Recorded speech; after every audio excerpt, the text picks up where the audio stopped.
In 1943, it was one of our strategic aims to draw as many German forces as possible away from the Russian front and French coastal areas and to contain them on the Italian peninsula while liberating as much of Italy as might be possible with the means at our disposal.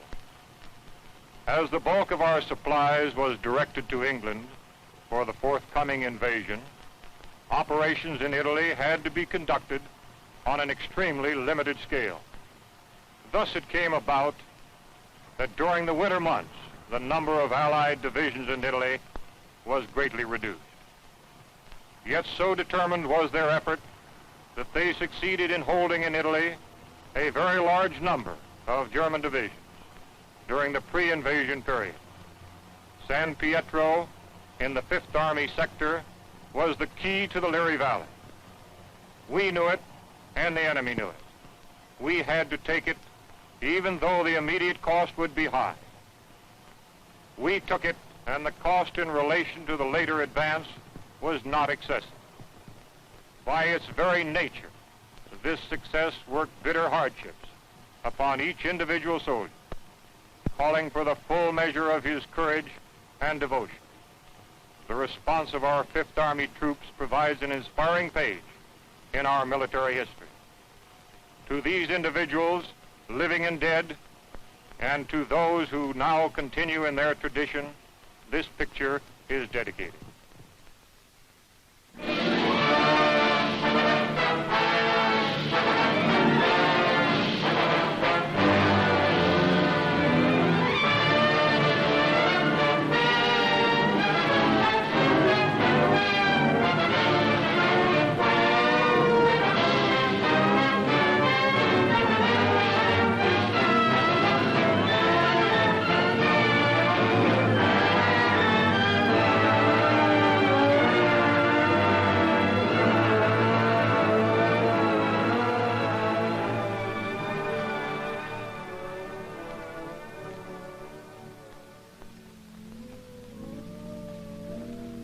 Liri Valley lies in the Italian Midland, some 60 miles northwest of Naples to some 40 miles southeast of Rome.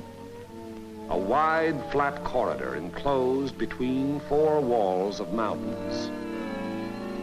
In winter, the highest peaks of the Liri Range ascend into the snows, but the valley floor with its olive groves and ancient vines, its crops of wheat and corn, is green the year around. That is, in normal times. Last year was a bad year for grapes and olives, and the fall planting was late. Many fields lay fallow. There are 2 ways from the south into the valley. One, a narrow pass. The other, a high, scenic road over the mountains. They converge before the site of the ancient village of San Pietro, which for 700 years has stood at the threshold of Liri Valley, welcoming the traveler. The stones of its walls were quarried out of the parent hill from whose slopes it rises. Population 1,412 at the last census. A farming community. Patron saint, Peter. Point of interest, St. Peter's, 1438. Note, interesting treatment of chancel.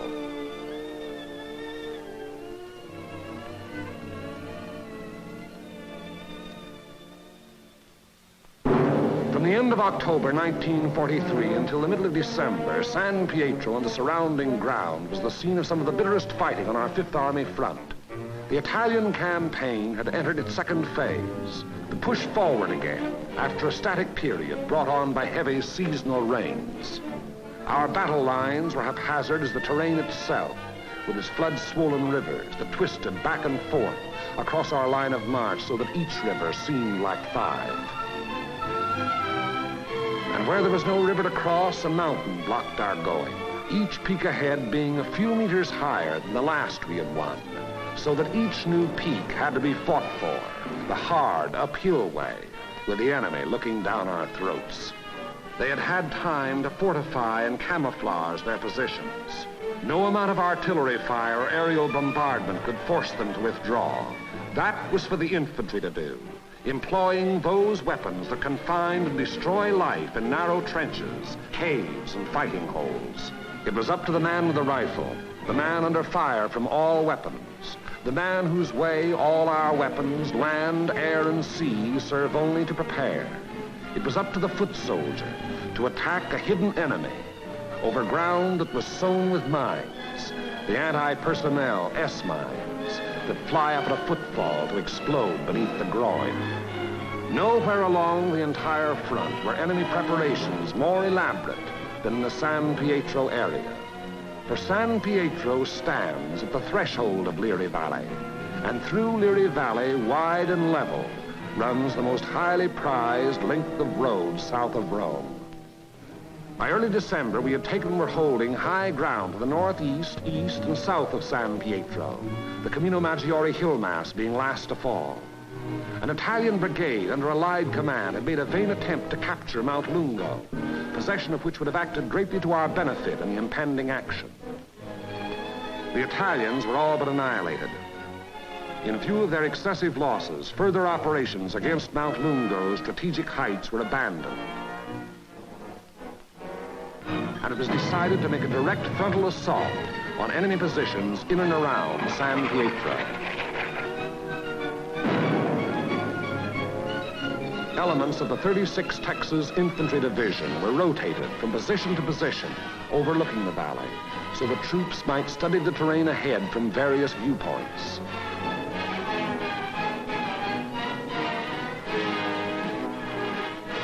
Patrol activity was continuous.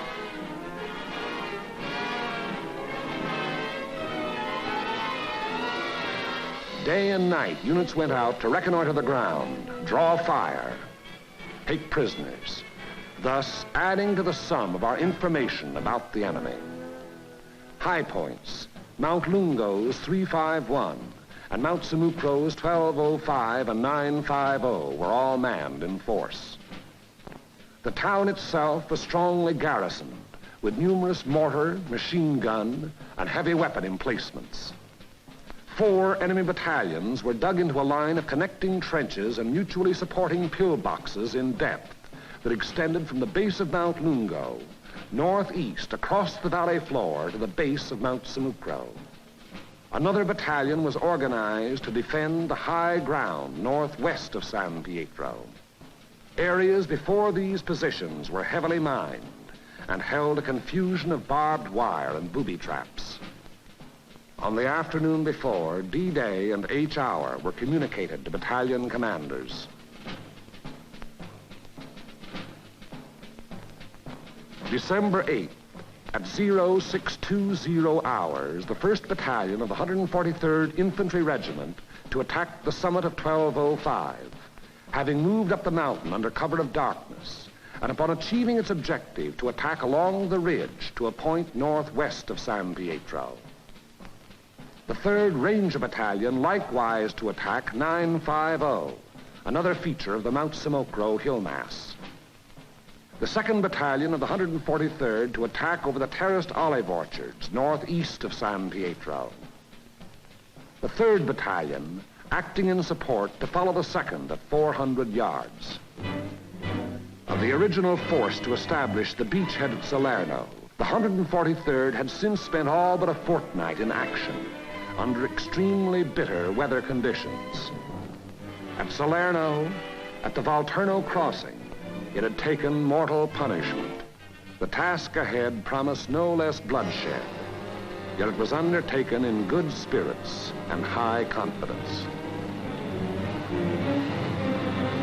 The 1st Battalion began the long, rugged climb up Mount Samucro.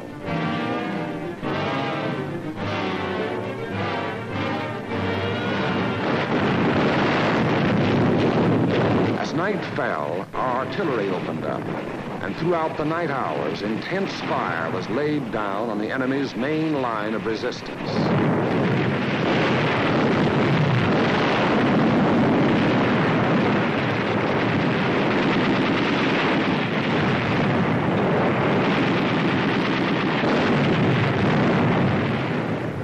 It had rained most of the night, and it was raining at each hour when the 2nd and 3rd battalions crossed the line of departure.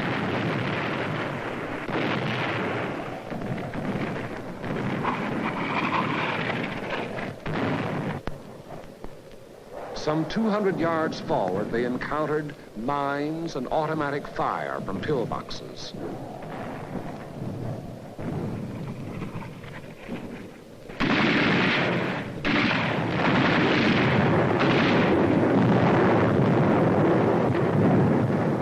Mortar and artillery were deadly accurate by reason of excellent enemy observation from Mount Lungo, overlooking our advance, which continued another 200 to 400 yards.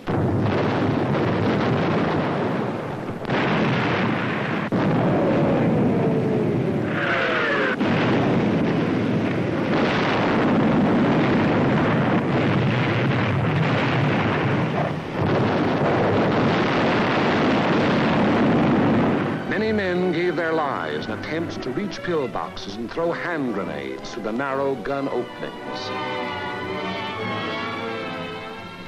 The 3rd Battalion was committed.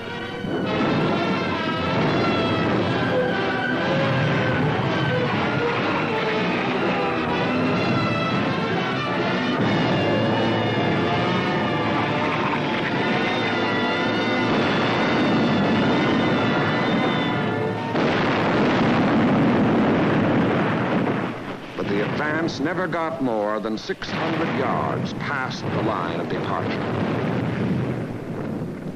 Our initial assault on San Pietro had been repulsed with heavy casualties.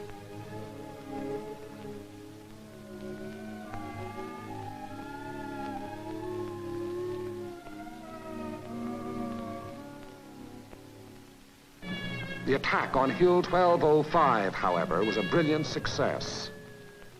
Leading elements of the 1st Battalion had gained the summit of the objective before a strongly entrenched enemy knew that an assault was in progress.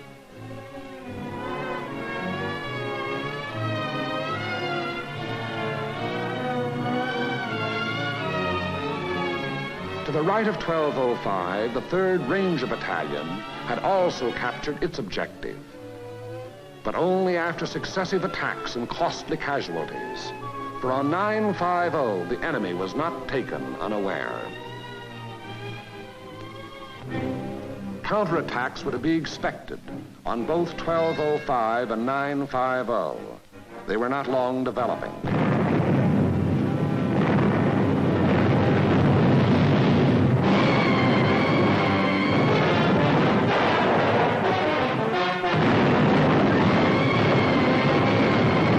First was launched during the early daylight hours, and even as it was beaten off, another took form.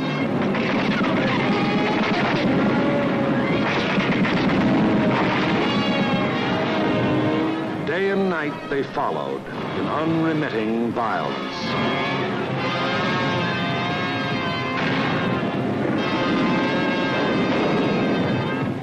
The toll of enemy dead mounted with each new attempt.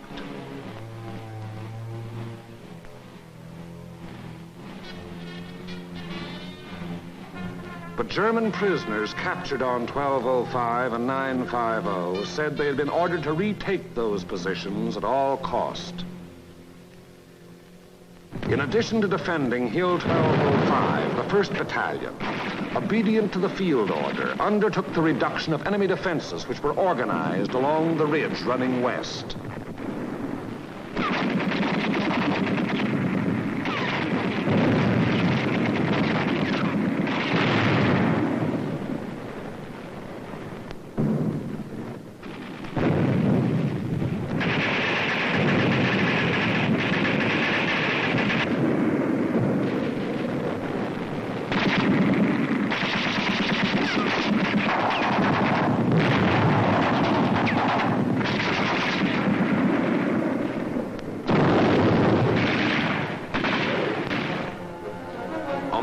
December, the 1st Battalion was reinforced by the 504th Parachute Battalion, which took over and maintained the defenses of 1205 and 950. thereby enabling the 1st Battalion to throw its entire remaining strength into the assault along the ridge.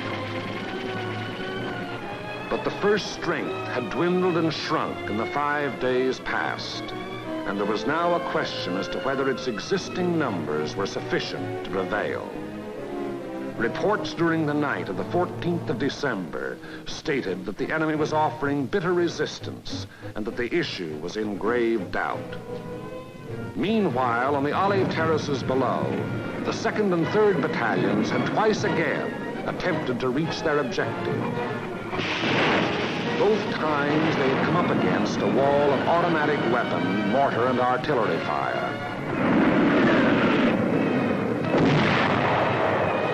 Volunteer patrols made desperate attempts to reach enemy positions and reduce strong points. Not a single member of any such patrol ever came back alive. Our attacking forces were furnished excellent aerial cover by Allied fighter patrols. But now and then, enemy planes were able to slip through and to bomb and strafe our positions, which to all purposes had remained unchanged since the 1st day. To break the deadlock, orders were given for a coordinated divisional attack. The 2nd and 3rd Battalions of the 143rd to proceed in the execution of the original orders. Acting in conjunction, Company A of the 753rd Tank Battalion to attack San Pietro from the east over the high road. 1 battalion of the 141st to attack over the flat valley floor. After nightfall on D-Day, the 142nd Infantry Regiment to attack Mount Lungo. The earlier decision not to attack those strategic heights having been reversed in view of the present critical situation. In preparation for the attack, all 5th Army artillery within range, including tanks and all-tracks, was directed against San Pietro and the surrounding area.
Each hour, 1200 hours.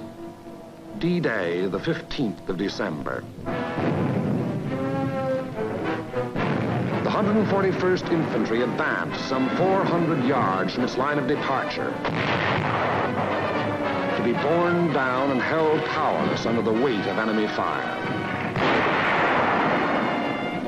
The 2nd and 3rd Battalions of the 143rd advanced some 100 yards beyond their former positions to a point almost directly before forward enemy defenses.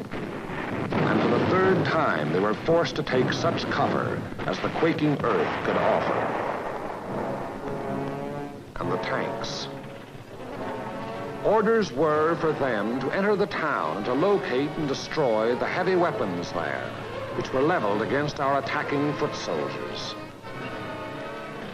The high road into San Pietro is a narrow mountain road, and from the beginning of its winding descent in the Liri Valley, it was under direct enemy observation.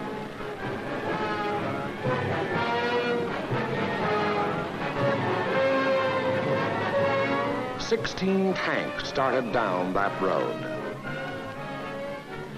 3 reached the outskirts of the town.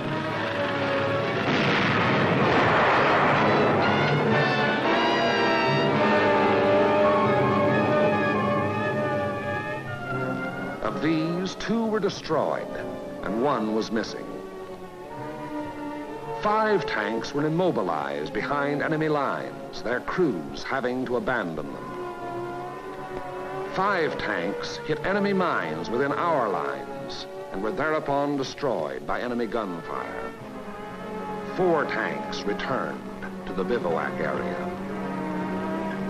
After dark, 2 companies, 1 from the 2nd Battalion and 1 from the 3rd, finally succeeded in penetrating enemy positions before San Pietro. But receiving both frontal and flanking fire, they were forced to retire.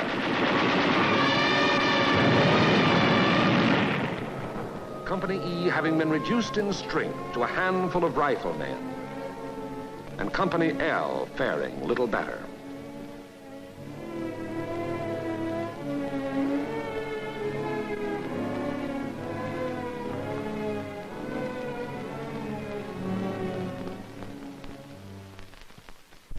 On the Mount Samocro Ridge, the 1st Battalion fought its way to within a few hundred yards of the objective.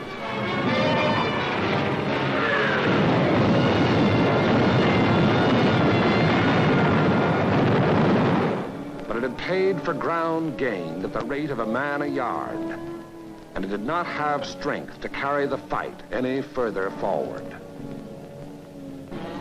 On Mount Lungo, however, despite bitter resistance, battalions of the 142nd in successive waves kept pushing upwards until, in the early daylight hours of the 16th of December, its foot soldiers had gained the summit and were wiping up what remained of a stubborn enemy. And that height proved to be a key position in the enemy plan of defense, for even as Mount Lungo fell, the enemy throughout the San Pietro area made preparations to withdraw. Almost invariably, the enemy will counterattack to cover a withdrawal. The first violent thrust was delivered within a few hours.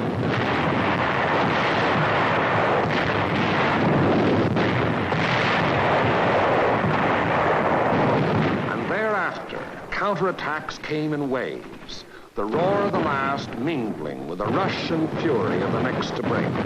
Many companies lost all their officers. Enlisted men came forward as inspirational leaders to rally their battered companies into resisting yet one more onslaught. Our own artillery was brought to fall within 100 yards of our front-line elements. After 5 hours, during which the earth never ceased to tremble, counterattacks ended, indicating that the withdrawal of the enemy's main body had commenced.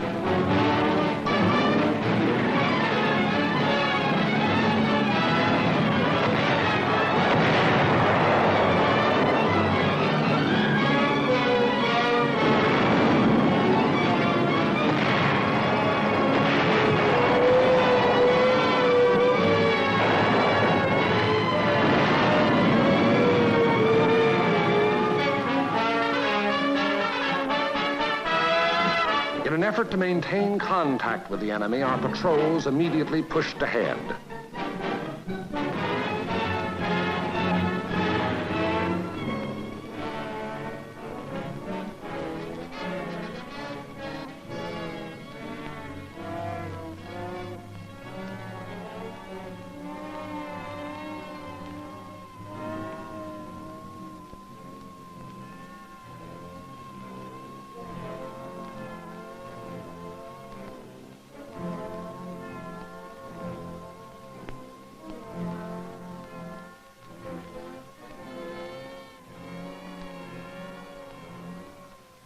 Entering the town, they discovered that San Pietro was ours for the taking.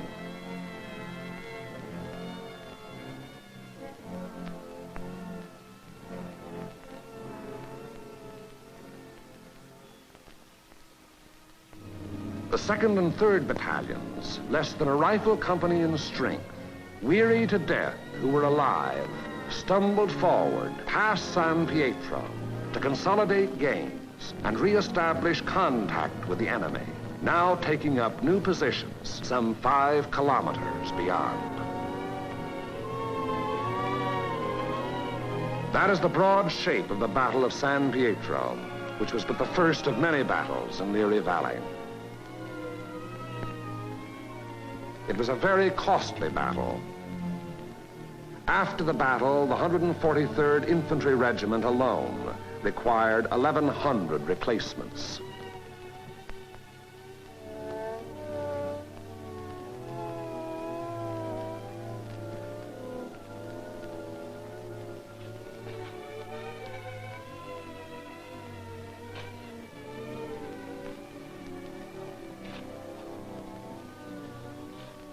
The lives lost were precious lives to their country, to their loved ones, and to the men themselves.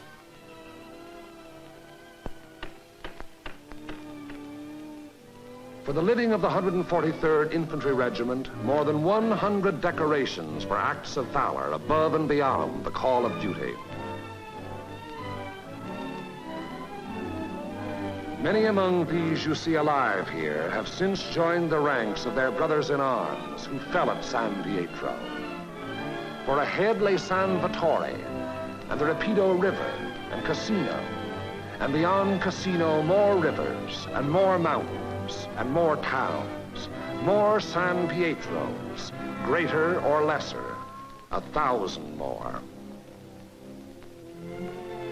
As the battle passed over and beyond San Pietro, westward, townspeople began to appear, coming out of their caves in the mountains where they had stayed in hiding during the enemy occupation. They were mostly old people and children.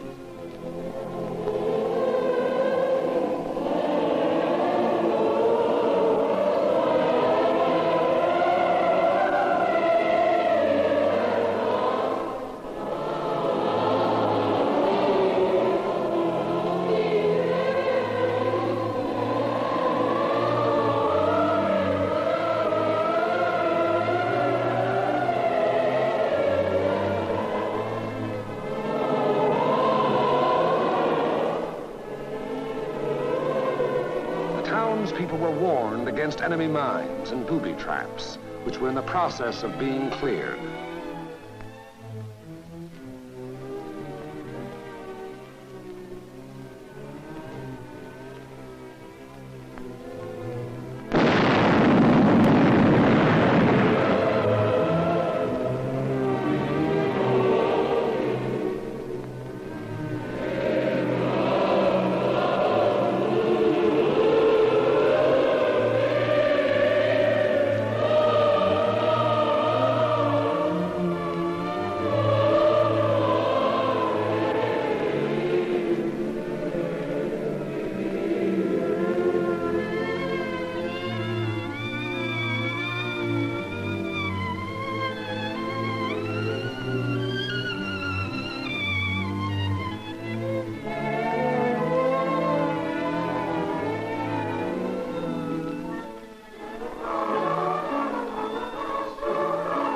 Children are able to forget quickly. Yesterday they wept. Today there are smiles and even laughter.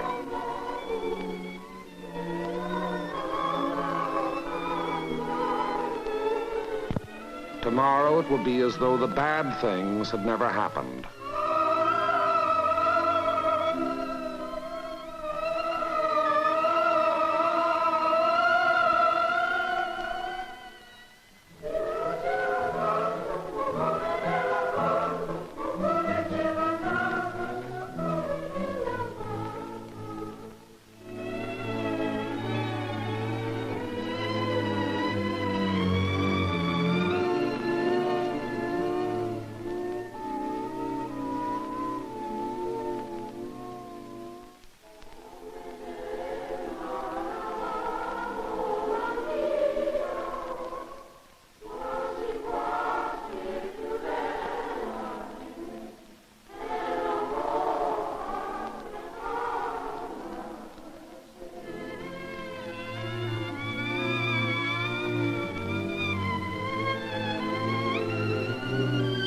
Living was resumed in San Pietro.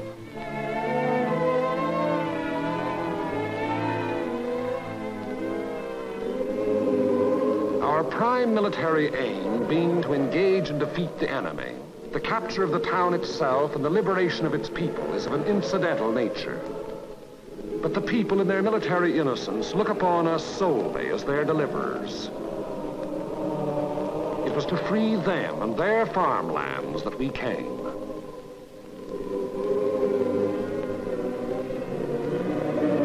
Behind our lines, southwest to the sea, the fields are green with growing crops planted after our coming by other people of other towns who believed likewise.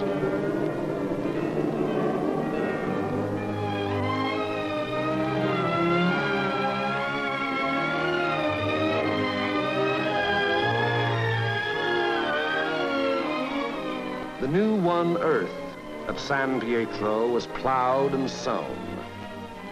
It should yield a good harvest this year.